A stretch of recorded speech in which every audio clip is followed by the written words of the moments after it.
buenas noches, bienvenidos al programa de la revista de la Universidad de México en TV UNAM. Algunos de ustedes saben que este mes hemos tratado el tema de la extinción en la revista. ¿Qué es la extinción? ¿De qué se trata? ¿Qué tanto nos amenaza? ¿Qué se puede hacer frente a ella? ¿Y qué cosas están amenazadas en nuestro mundo? Hemos visto que la extinción es la ley de la vida. Se extinguen las especies, se extingue la vida de los individuos, se extingue, incluso el planeta está destinado a terminarse. El problema es que tan rápido se extinguen las cosas. Es decir, que así como la extinción natural sería como la muerte natural, todo termina en algún momento, así como todo inició en algún momento, hay extinciones y procesos que parecen más como asesinatos, es decir, son fines prematuros, fines violentos, fines que se hubieran podido evitar, las cosas hubieran podido durar más. Para este último programa de mes, tenemos con nosotros a dos invitados muy especiales que nos van a ayudar a pensar en qué se extingue más rápido o qué sigue su proceso natural en algunas de las regiones de México. Estamos hablando de regiones indígenas, regiones autóctonas, originarias, que han sufrido muchísima violencia desde la conquista y han visto extinguirse varias de sus tradiciones y de sus culturas y de sus creencias más cercanas. Tenemos con nosotros, primero les quiero presentar a Juan Gregorio Regino, director del INALI, Instituto Nacional de Lenguas Indígenas. Muchísimas gracias, Juan Gregorio, de estar con nosotros.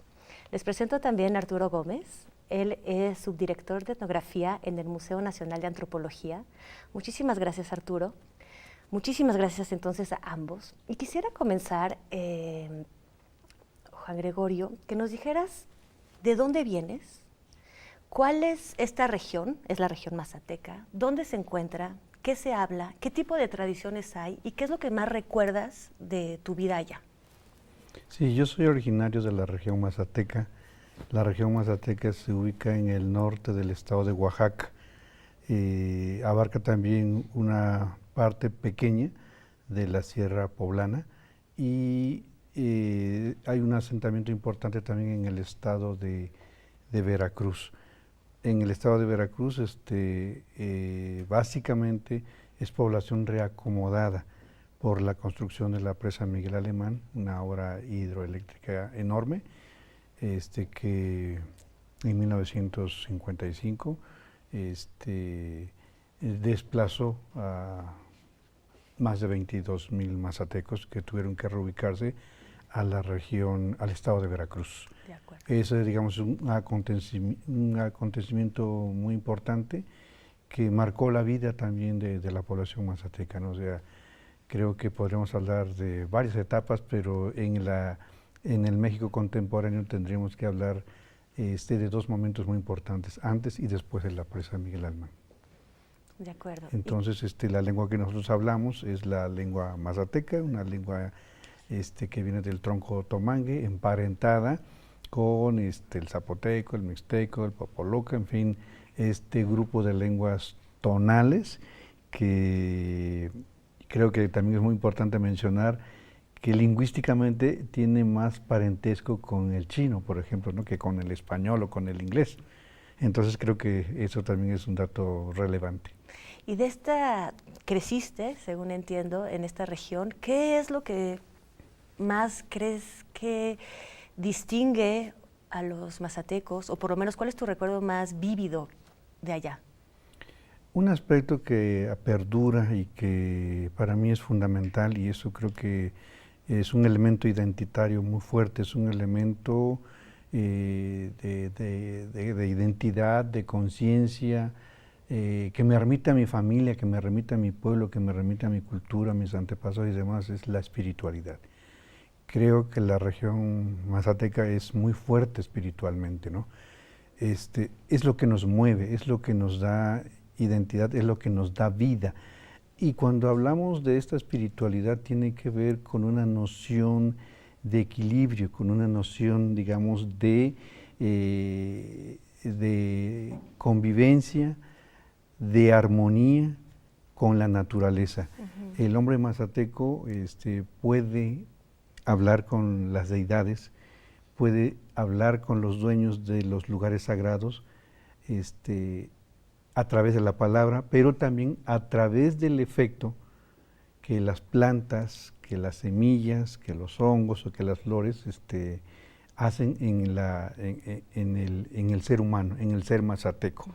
Entonces esto es un efecto, digamos, que la naturaleza hace en el cuerpo humano, en el ser humano, pero también lo hace porque hay un vínculo muy cercano, porque hay una relación muy cercana. Y otro elemento importante de esta relación es la pureza, la perfección. Entonces son otros elementos, otros conceptos que hoy en día mantienen muy fuerte y que me parece, y creo que también eso es algo que tenemos que tomar como un dato relevante, cuando hablamos del medio ambiente, cuando hablamos de los ecosistemas, cuando hablamos del deterioro del planeta, esta relación, digamos, esta idiosincrasia que existe, creo que le da ese equilibrio, ¿no? Le da ese equilibrio, le da ese respeto, le da esa armonía, porque el hombre se siente parte de ese conjunto de elementos no ajenos, y tampoco, bueno, el hombre mazateco no está pensando en cómo explotar, en cómo destruir ese medio ambiente, sino cómo vivir en convivencia, cómo vivir en armonía con todo eso que le rodea. Sí, a la hora del fracaso de la civilización, de la tecnología capitalista, creo muy necesario recuperar otras maneras de vincularse, de relacionarse con los recursos naturales y con la tierra. Vamos a regresar a esto, yo creo, ahorita para hablar qué ha cambiado, qué está desapareciendo de todo esto. Y quería preguntarte ahora a ti, Arturo, que nos platiques un poquito de dónde vienes, dónde es Chicontepec, qué lo caracteriza, qué hablan ustedes. Bueno, yo soy Arturo Gómez y provengo de una comunidad indígena de habla náhuatl en la Huasteca veracruzana, frente al Golfo de México.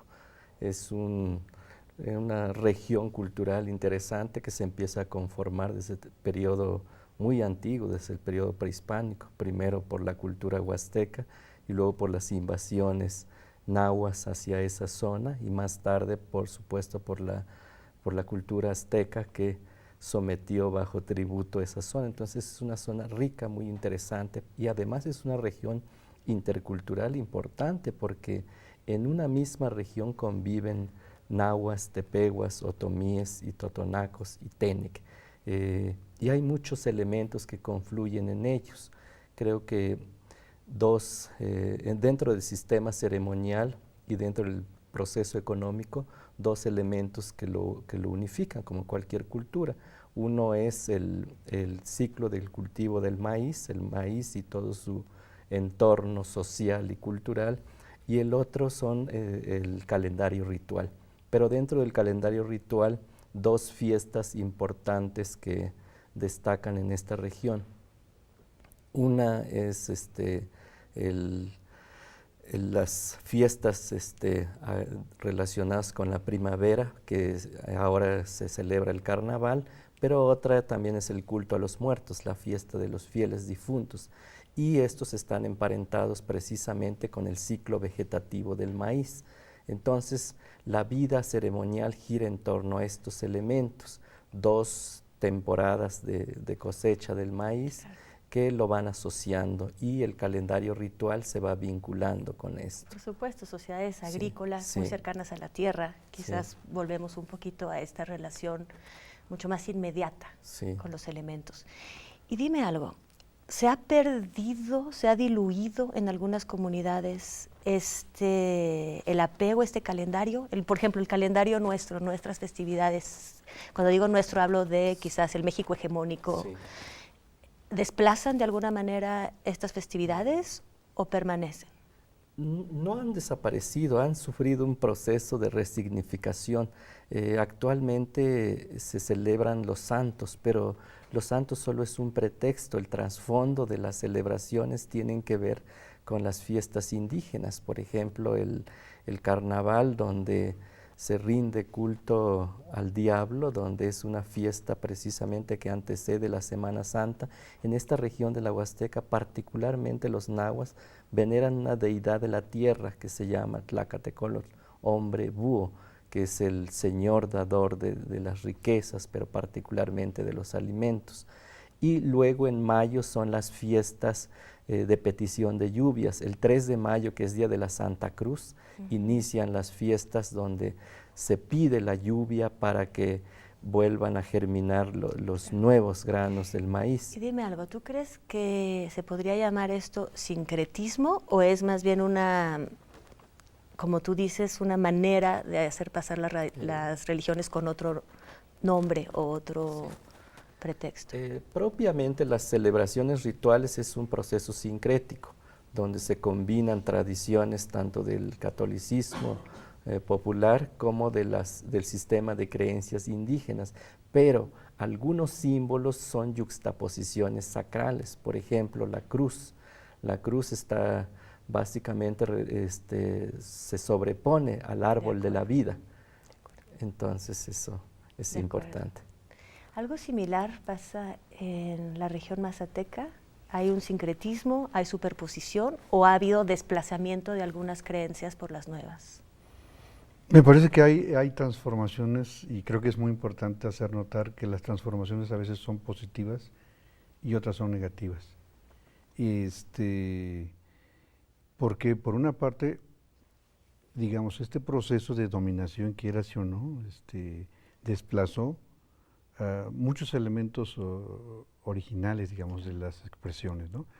Pero también algo que hay que celebrar es la capacidad de los pueblos de transformarse, de recrearse, de resignificarse, decía Arturo, ¿no? De reinventarse, ¿no? Permíteme quedarme con esta palabra, porque nos tenemos que ir a corte.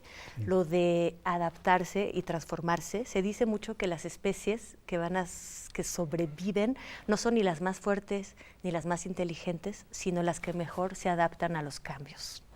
Creo que es esperanzador. Vamos a un corte. Por favor, no se vayan, regresamos en un momento más.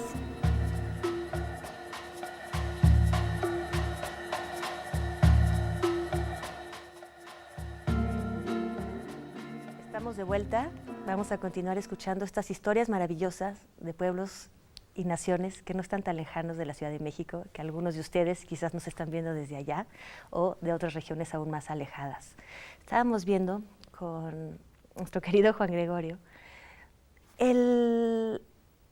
la quizás capacidad natural de adaptarse de ciertas culturas, de ciertas tradiciones que les permiten la supervivencia. ¿Nos puedes continuar contando?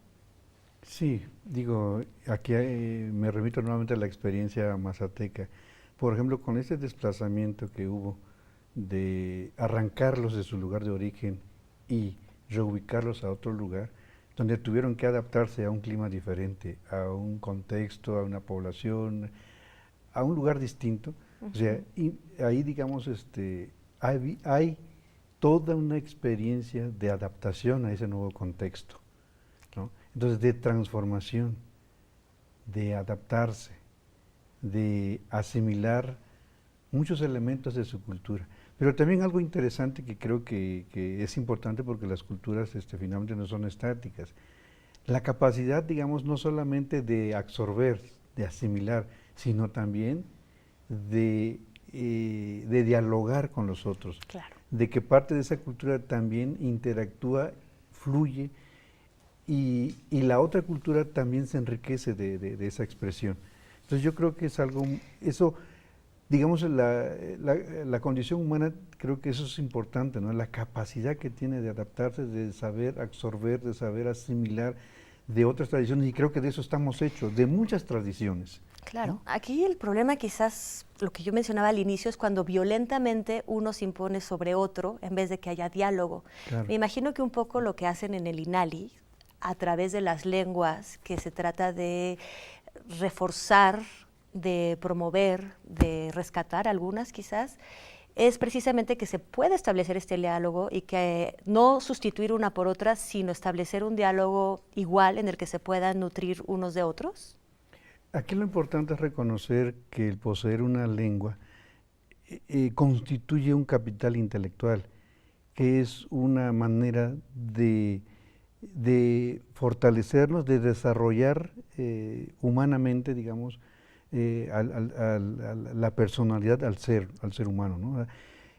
el dotarlo, digamos, de muchas lenguas, porque los pueblos indígenas finalmente no son monolingües, hoy en día la mayoría son bilingües, entonces eso permite, bueno, estamos hablando ahí también del resultado de una transformación, con todo y el proceso de denominación y de hegemonía que existe, pues han sabido asimilar, han sabido incorporar en su habla el español, y eso hace que los conviertan en seres humanos, en personas que desarrollan capacidades, habilidades, competencias que una persona monolingüe no tiene.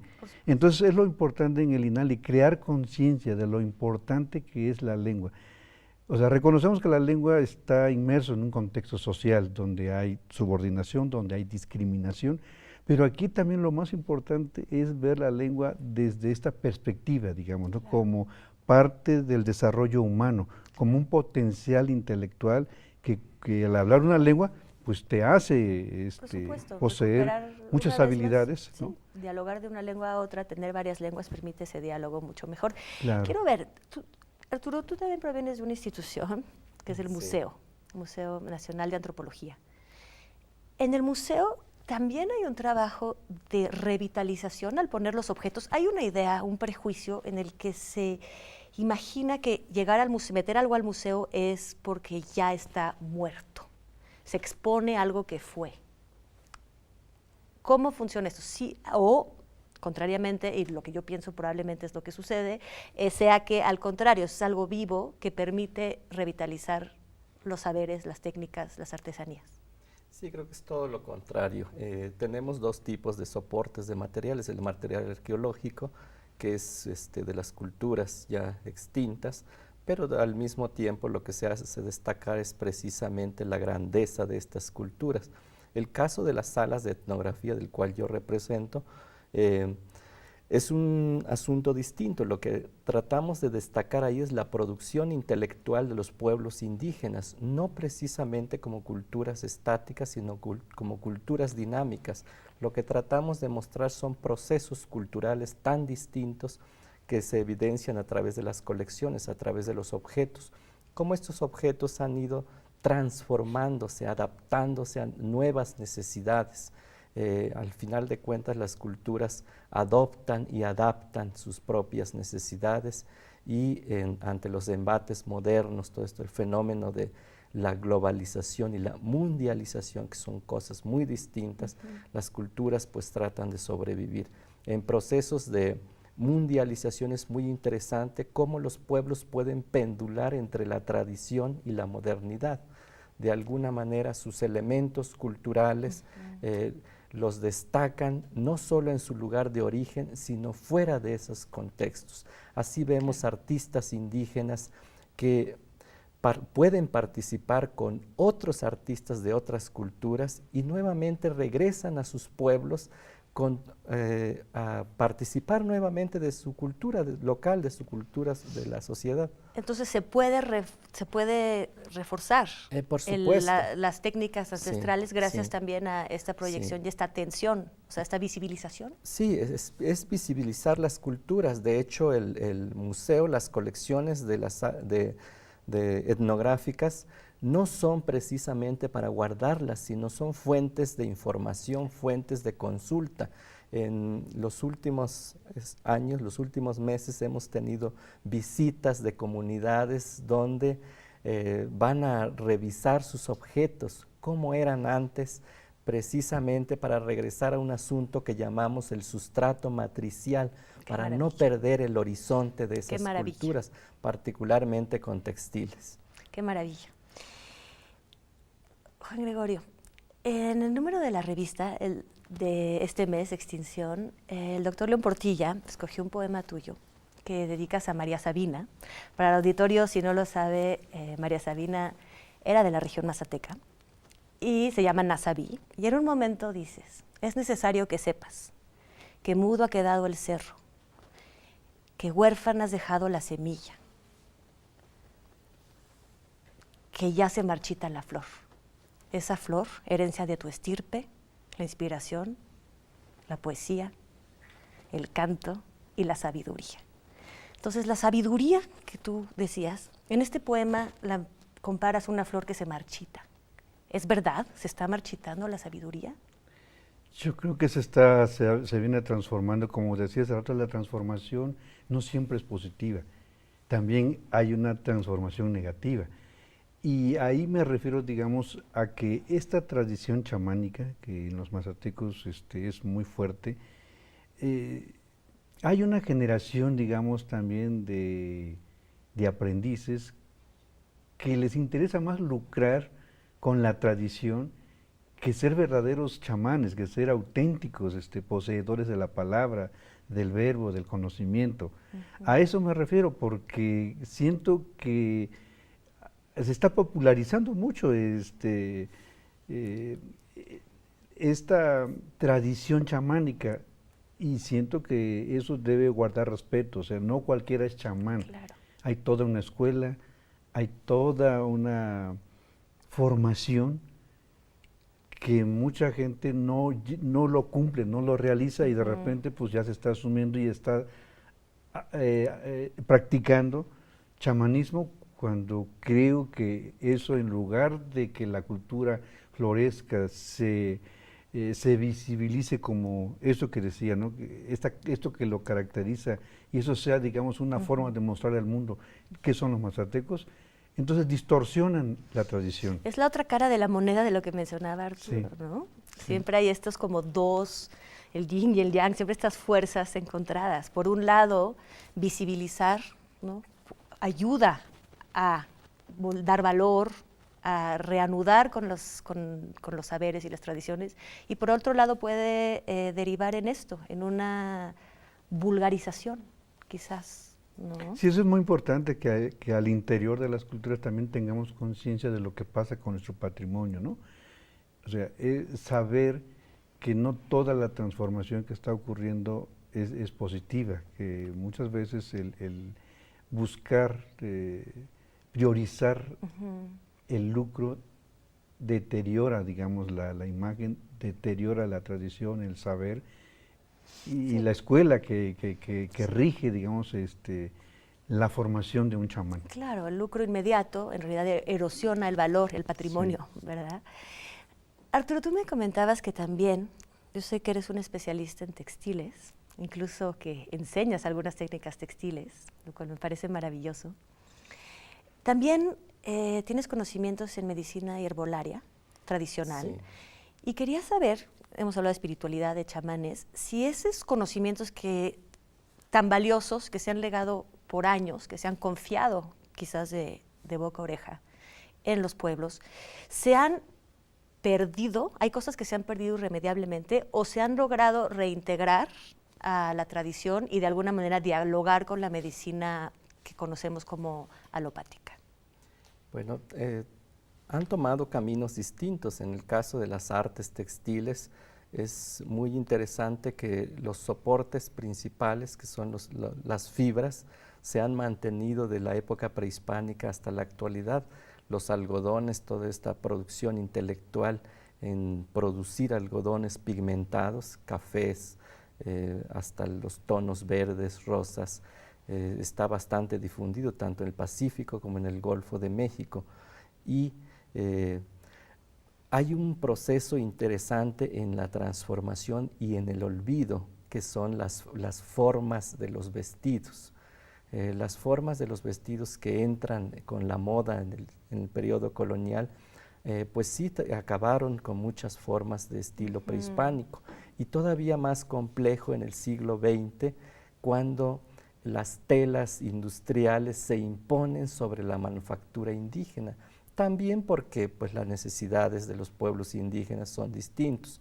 Manufacturar una tela indígena lleva mucho tiempo. Claro. Y luego estas transformaciones de los soportes también va encaminado con los motivos ornamentales, que es la imagen propiamente. En muchos lugares se conservan estas imágenes decorativas, pero pierde todo el simbolismo, todo el significado. Claro, se olvida.